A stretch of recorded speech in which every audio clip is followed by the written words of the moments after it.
మితిమీరిన ఆత్మవిశ్వాసంతో మూఢనమ్మకాలతో తలకాయ లేని పనులు చేయకుండా ఉండాలంటే ఎవరైనా గ్రహించవలసిన పాయింట్లు చెప్పి ముగిస్తాను. 1.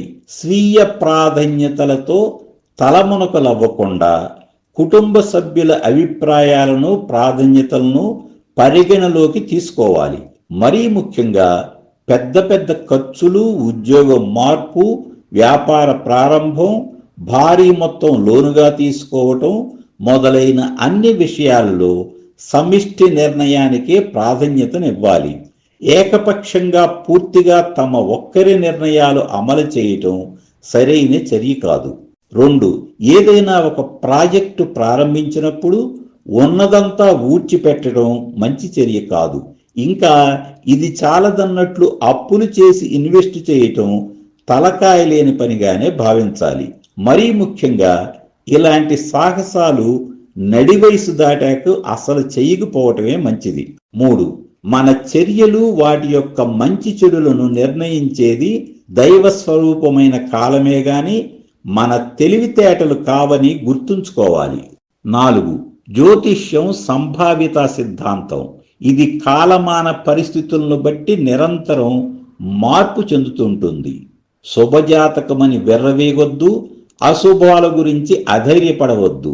ముందు జాగ్రత్తకే ముందుగా ప్రాధాన్యత ఇవ్వండి. 5. అవసరాల కోసం ఖర్చు పెట్టండి.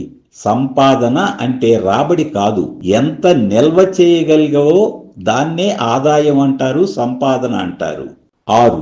జీవితములో అనూహ్య పరిణామాలు జరగకూడదు అనుకుంటే అనుక్షణం అప్రమత్తంగా ఉండటం తప్పనిసరి. మీకంటే ఎక్కువ సంపాదించిన వారితో పోటీ పడండి.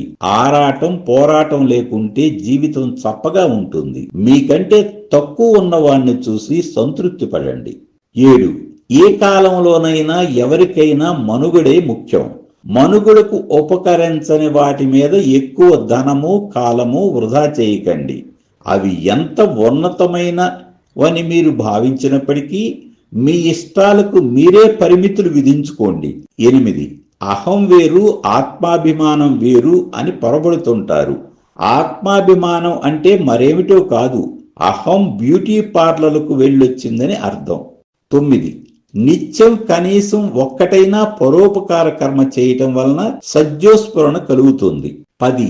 ఎల్లకాలం ఒక రీతిగా జరగదని ఎల్లవేళలా గుర్తుంచుకోవాలి. 11. దీన్ని లాభం అంటారు. ఈ వీడియో మీకు లాభాలను ఇవ్వాలని ఆకాంక్షిస్తూ ఇంతటితో ముగిస్తున్నాను.